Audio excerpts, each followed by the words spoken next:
Wisp Sports Radio, the voice of women in sport.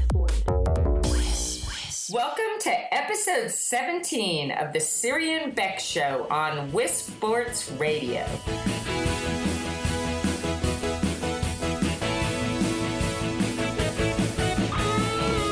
I'm Siri Lindley. And I'm Beck, and at Wisp Sports we believe that women in sport deserve equal coverage.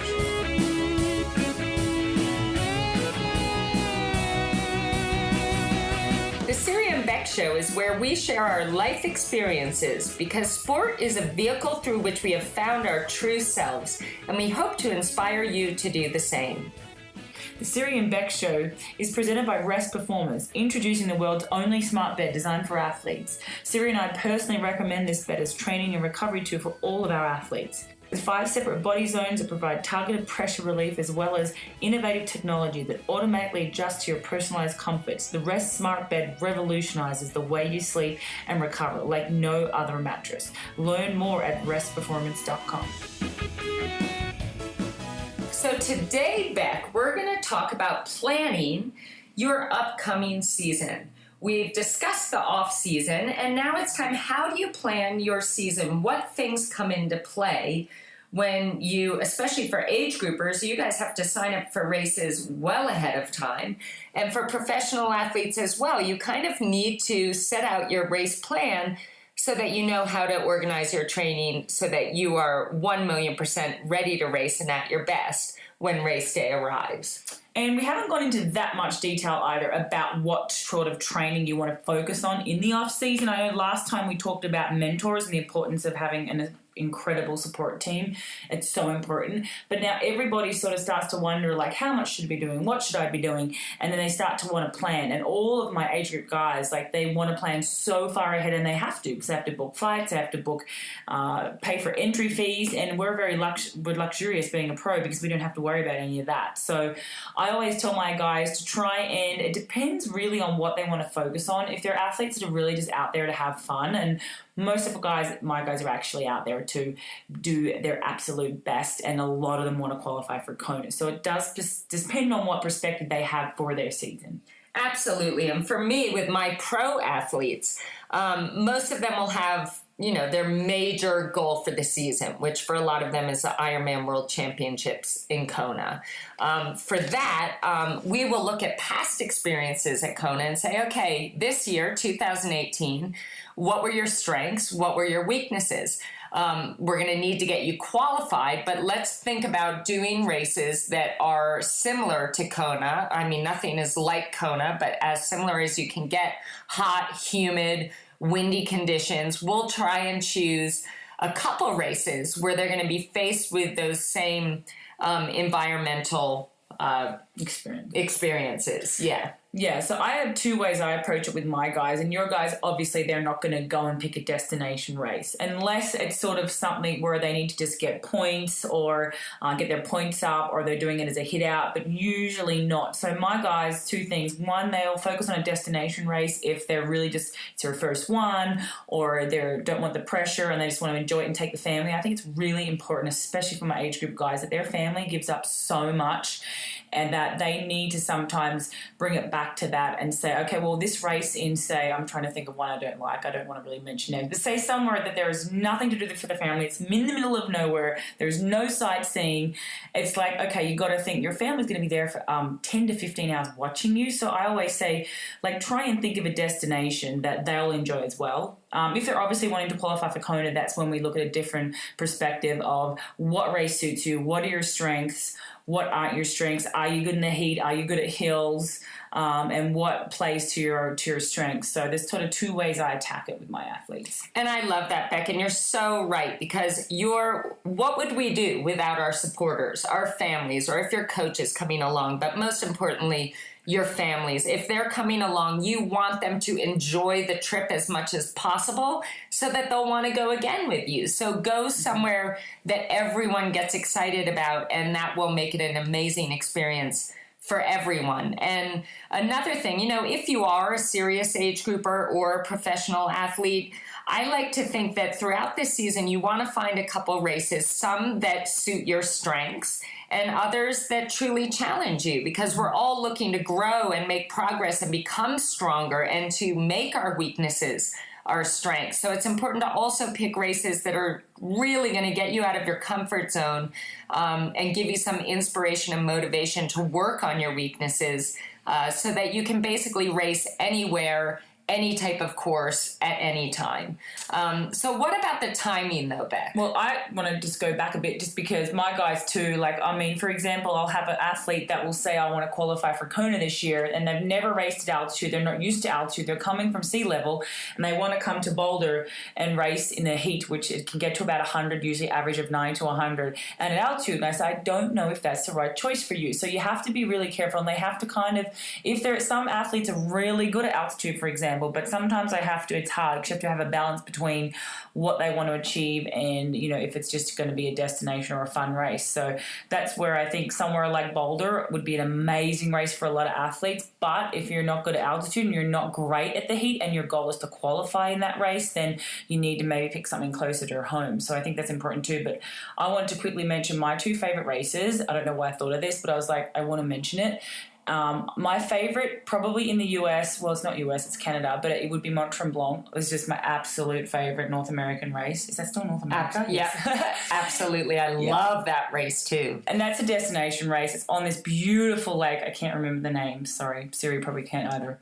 Can we remember it? No. I remember we did a lot of carb loading. And we did. And I got lost. Oh my God. Running. I had to carbo load with her. You guys, I love that. She would come home with all this pasta. Beck had this belief that, fat was really, really good for you because it worked. Well, it is. It always worked. So, and it is. And that's a whole nother conversation. But yeah, I was so tempted because you come home with all this amazingly yummy stuff and you would go and lose 10 pounds over the race and I'd come home and I'd be 10 pounds heavier every time you race.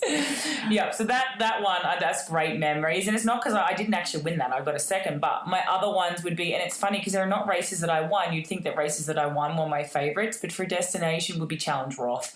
It's in a beautiful little town. Hilperstein, Siri and I stay there. Absolutely beautiful. Challenge family put on such an incredible event. Felix Volkswagen and his family are just beautiful. That was my favorite European race. That was another one of my absolute favorites as well. Mont Tremblant, definitely one of my all-time favorites. I love, let me think. I love races just because I went so many years in a row to watch my athletes. I love the Oceanside 70.3. I've got great memories of Oceanside myself winning my first national championship so many years ago. But so I have a sweet spot for that. I love the idea of the Nice Ironman. I think that would be an incredible Ironman to do. But yeah, there's so many amazing races. And I think it's a matter of timing is important. Suiting your strengths and choosing races that will give you an opportunity to improve upon your weakness and make them strengths. Mm-hmm. But timing, it's you're not going to want to, if your key race is Ironman World Championship, you're not going to want to plan an Ironman 3 weeks before you go off for your Ironman race. Yeah, let's talk about that, Siri, because that's really the key. I know you're even more strategic than I am. Siri will sit for hours planning each athlete, and I sit there going, oh my gosh, are you ready for dinner yet? But 5 or 6 hours, she'll probably spend all day on each athlete. Rinny will be one day, Kaiser the next day. And hours, it's she's got these pieces of paper and this jigsaw puzzle and the calendar. I'm like, what are you doing? But it's really that important for you, especially for your pros. My guys, I definitely sit down and talk with them. And often it's easy because they just have races that they would like to do and enjoy. But for planning that, Siri, with your guys, for example, a lot of guys ask, I've got a girl doing an Ironman 4 weeks after an Ironman, which I do not recommend. But she's hell-bent on it. She's recovered really, really well. And it's definitely not something I recommend, even as a pro athlete, if you're not a Von Van Clerken. She's been somehow managed to do, back-to-backs. But how would you, recommend planning Ironmans? Say their goal is Kona. Let's give that an example. How many Ironmans? When would you ideally want them to be? And 70.3s, how many? And where would you tend to structure that? So I think it totally depends on the athlete. And this is where you need to know yourself yourself, or if you have a coach, your coach needs to know you. How do you recover from races? How do you mentally recover from races? How much mentally does it take out of you to go and do an Ironman? Some people get so anxious and worked up that they're literally exhausted and need 4 weeks off after an Ironman. So it depends on the athlete, number one. I typically would recommend before an Ironman World Championship, we tried with Rinny this year to race 3 weeks out, and she had an amazing race in Augusta at the Ironman 70.3, but I think that was too close to Kona. I would never do that again. So for Rinny, I wouldn't have her race any closer than 5 weeks out of Kona. For Kaisa, I would like her to have a lot of time from whatever last race going into that A race, because it's, building up that mental reservoir. We talk about that a lot. You've got to have your mental reservoir full so that on race day, when you have to dig deeper than ever before, you've got a lot to dig into.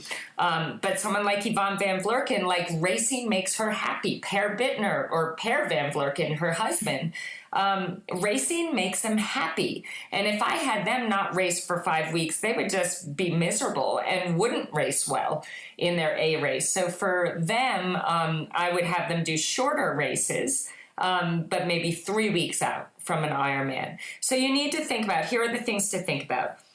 Your recovery. Okay, sometimes people train so hard that they need to throw in a race because they need to have that taper into the race and recovery after the race to actually give them a break so that they're reviving themselves and rejuvenate. They rejuvenate through the race.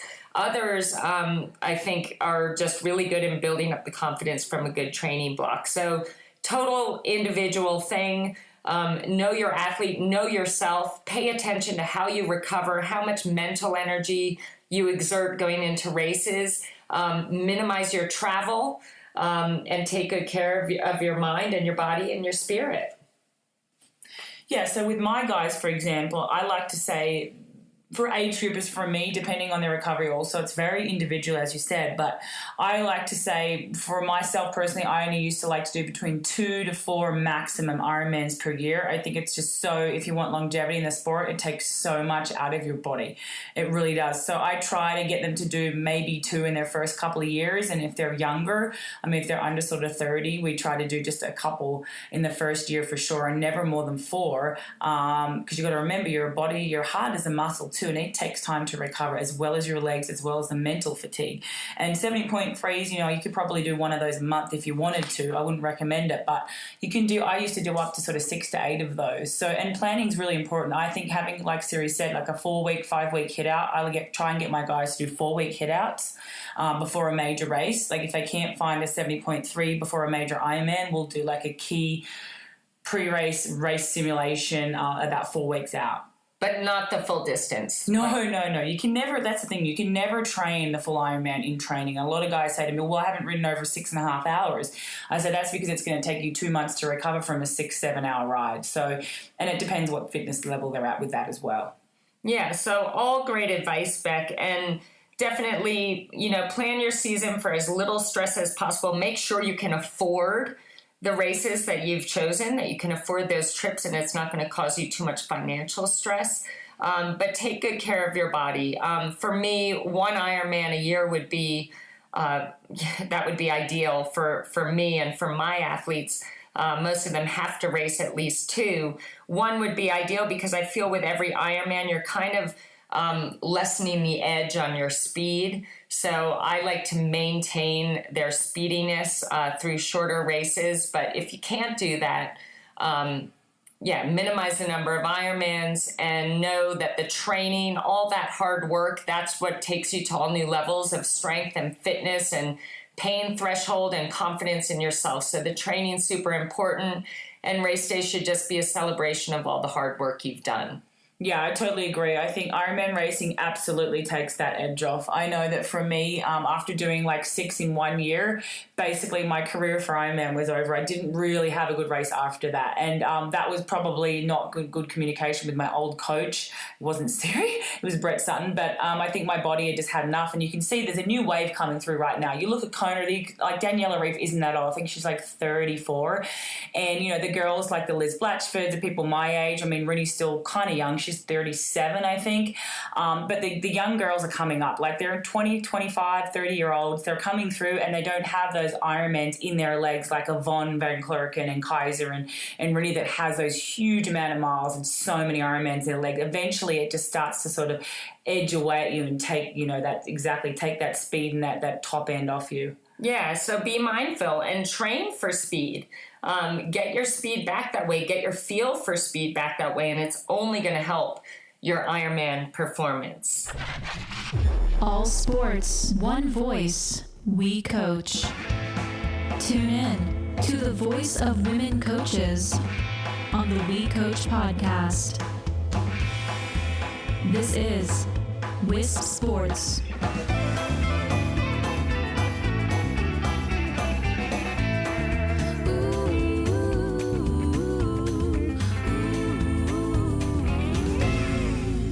If you guys want to ask us any questions, please email me, teamserioustriathlon@gmail.com. Siri and I will respond to you as quickly as we can. And please go and support Siri and I. It's Team Serious Tri Club on Facebook, and we also have our nonprofit, Siri. Yes, believeranchandrescue.org. We are on Facebook and Instagram. We are rescuing horses from feedlots and slaughter and giving them so much love, medical care, and training so they can in turn come back and heal the lives of humans.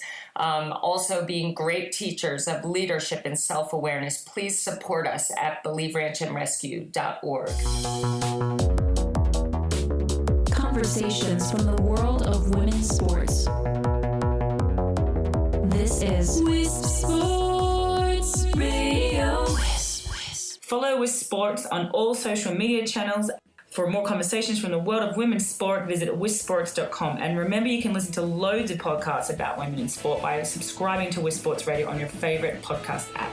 Thank you to our sponsors, Rest Performance at restperformance.com, the world's only smart bed designed for performance, recommended by elite coaches like us, and used worldwide by incredible and inspirational athletes.